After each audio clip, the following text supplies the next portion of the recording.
adventures of Biggles.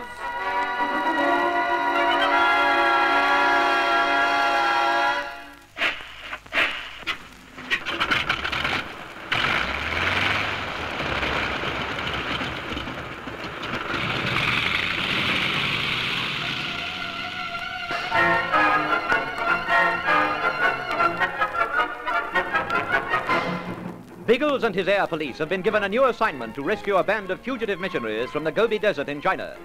When they land at Dhaka in Pakistan, their hopping off base, they find that Feng Tao, who was to guide them, has disappeared.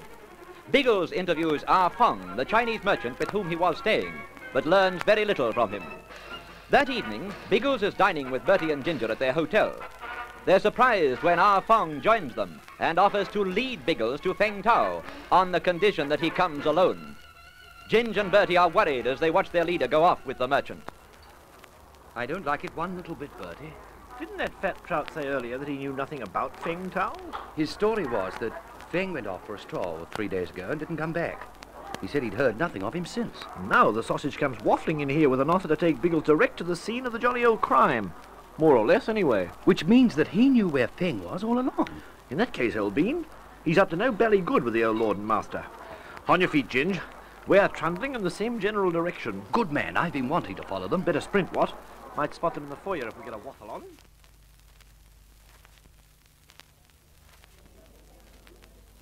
There they are, Bertie. At the door already. It's all right. Somebody's talking to them. I say, that's the old Captain Ramat Ali sausage, isn't it? Our jolly old liaison nonsense. Yes. Keep back in the crowd. Don't want our Fong to see us. Looks as if Ramat's been given the brush off, what? Oh, don't worry about him. The others are going out. Come on. Not so fast, old bean. Don't be an ass. They'll be at their car in a couple of seconds. Captain Ramat! We haven't time to waste with him. Cool down, Clot. Leave the matter in capable hands. Good evening. I have just spoken to your inspector, but he Never said... mind his burbles, old bean. Did he come in a car? But of course, I thought you may require it. Oh, that's my bright boy. Now, come on, quickly, old sausage. Lead the way to your But the car. inspector said to wait. What the inspector isn't said, it doesn't matter, because he isn't here and I'm in charge. Now, no time to argue. Take us to your car and follow our Fong.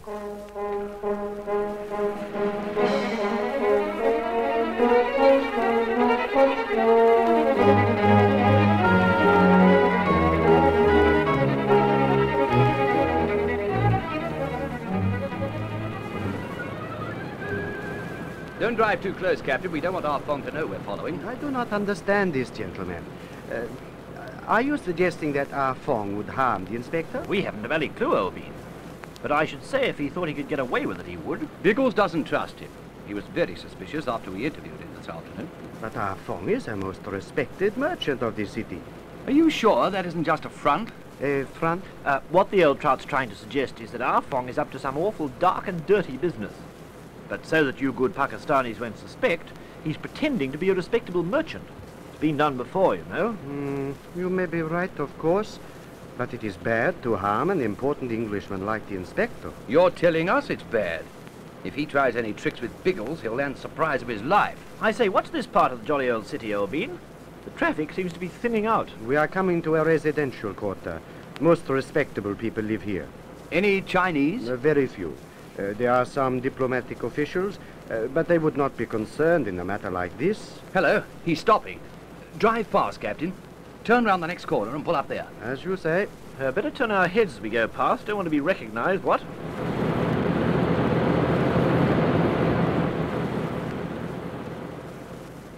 Did they take any notice of us, Skipper? None. Ah Fong was directing the inspector to the door. Round the corner. This'll do. They won't see us here.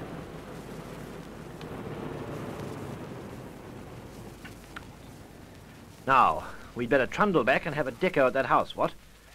I know who it belongs to. I can tell you that. You can? Then tell, old trout, tell. It is the house of Yang Qing.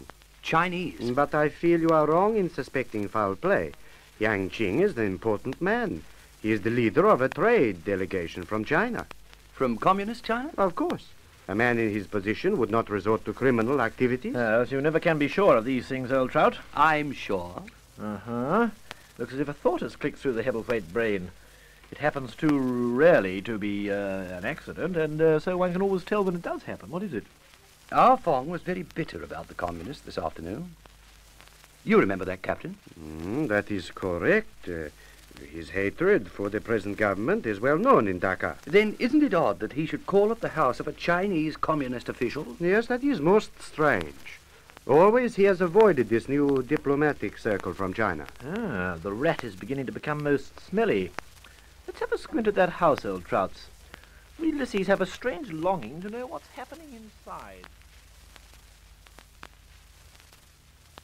Here is the man, Yang Ching.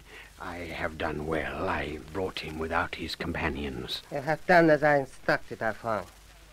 Your name is Bigglesworth? Inspector Bigglesworth of Scotland Yard. I gather yours is Yang Ching. That is correct. You'll pardon my insistence that you come here alone tonight. I pardon nothing.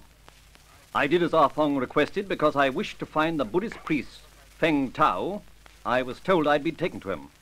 You will, Inspector. Please sit down. I'll stand, thanks. Would you care for a cigarette? This isn't a social call, Yang Ching. Where is Feng? He is safe. Take me to him at once. I understand your impatience, Inspector. You are puzzled by these circumstances. I am puzzled, annoyed, and in a hurry. Don't fool around, Yang Ching. Take me to this man, or I'm likely to lose my temper. I am sorry to inconvenience you, but I must insist that we talk first. Insist? Oh, then I've been kidnapped, have I? Certainly not, Inspector. You have been brought to answer a few questions. That is all. And from your tone of voice, I answer them whether I want to or not. Is that it? Well, I'll insist. Now, you blokes answer me some questions. Ah Fong, you knew all along what had happened to Feng, didn't you?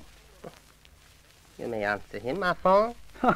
So this is the big boss, eh? I knew what had happened to Feng Tao, but when you questioned me, it was not the time to tell you of it. So you ran here to your boss, Yang Ching, and he told you to fetch me? I am acting under his instructions. You can answer one now, Yang Ching. Who are you? I am an official of the government of China. Which government? There's only one government of the People's Republic of China. Communist? That's funny, isn't it, Ah Fong? You take orders from one of your hated communists?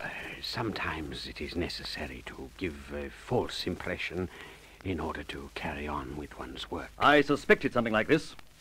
You blokes put up a nice, respectable front, but it's only to cover the underhand work you're doing for your government. The Pakistani police will be interested to hear about this. You will not tell them. Don't be too sure of that, chum. But I haven't finished with my questions yet. Where is Feng Tao? You were brought here not to ask questions, but to answer them. Why are you going to China? I've come on a private mission to Dhaka. There's no suggestion that I'm going anywhere else. Do not waste time, Englishman. We know you are going to China. Do you now? What makes you think so? You may tell him how we learned it, Afon. It was from the priest, Feng Tao. When he came to stay at my house, he told me that he was waiting for a party of Englishmen. He was then to guide them to a place in China. Oh, this is coming clear to me now. You've a nice little job, haven't you, Ah Fong? I do not understand. I do. You set yourself up as a prosperous Chinese merchant, very much against the communists. You're kindly and respected, and you offer hospitality to any strange Chinese that may be in Dhaka, so that you can spy on them for your government. These matters do not concern you, Englishman. It is sufficient that we know of your activities. How much do you know? We will know everything. That is why you were brought here. You don't think I'll discuss my business with a couple of crooks, do you? We are officials of the Chinese government. And your purpose in China was legitimate. We'd ask for permission to enter the country. That you had not done. Why? Do the Russians ask permission to enter your country? I'm talking of your affairs, Englishman. Then you can save your breath. I've already told you that I'm in Dhaka on a private mission. That's all I'll be discussing with anybody. You are being very foolish. Feng Tao has told me that you plan to enter our country. You wish to know where you're going, what you intend to do there. You may be assured that you will not be allowed to carry out your intention until it has our approval. You know, this Feng Tao must be quite a bloke. He obviously hasn't told you very much. He has been stubborn. For that reason, I told Feng to bring you to me. You're an optimist, Yang Ching. If Feng didn't talk, you surely don't think I will. On the contrary, I am certain you will. Oh? You are concerned about this man, Feng Tao. Of course I am. He's a good man, and I intend to see that he comes to no harm. I thought you would reason it that way. I regret this, but this is necessary. A gun, eh?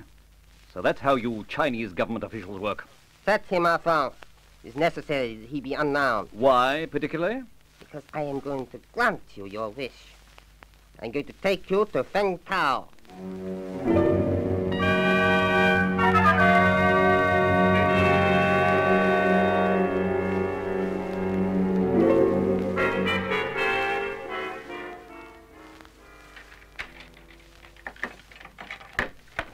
Ah, lucky you had a place with a cellar, Yang Ching.